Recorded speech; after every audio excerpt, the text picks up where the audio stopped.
Oh, buhay na naman ang mga senador at kongresista. Espiya daw ng China si Alice Go. Siya nagsabi, isang notorious na kriminal na nabubulok ngayon sa kulungan sa Thailand.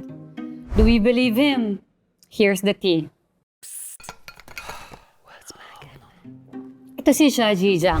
Siyang may-ari ng Yatay Group. Sakit sa ulo ng mga operatiba. Trafficking, scamming, torture, forced labor. You name it, he's done it. It's giving pogo. Diba nga sa kanila kinopya?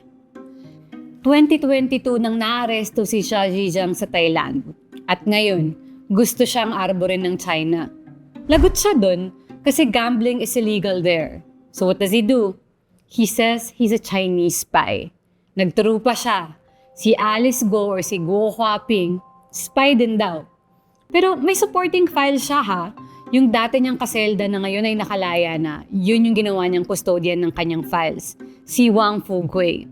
At game siyang humarap sa Senate.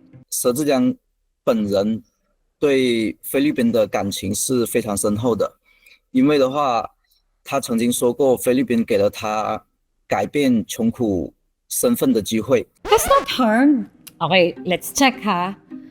Si Xia Zhijiang ay naghasik ng lagim sa buong Southeast Asia, including, yes, our very own Philippines.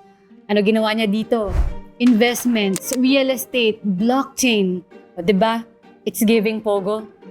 We checked out this one company na merong more than 100 foreign workers na inaresto noong 2015 for illegal gambling.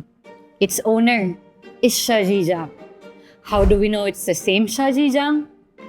Sa final ng company nila sa SEC noong 2022, ang isa sa may-ari si Tang Kriang Kai, Cambodian. Tang Kriang Kai alias yun ni Xia Zhijiang. Using his date of birth from the Bureau of Immigration and his TIN from the SEC, chinek ko sa BIR. Non-existent yung TIN. Pinaikot-ikot na naman ng mga regulators natin, no? Of course, mga kaibigan, we know that Wang and Shi perhaps have their own agenda and interests, and we are in no way exculpating them from any crimes that may have been committed. Spy, not spy, one thing is clear. Ang tagal na tayong niloloko. At this point, pinapaikot na naman ba tayo? Kawawa tayong mga Pilipino. Actually, may gusto pa akong ikwento pero sa communities app na lang. Andiyan na yung QR code download yun na malaki na kayo. That is your depressing inside track this week. I am Lian Buan and I'll be back again with more tea.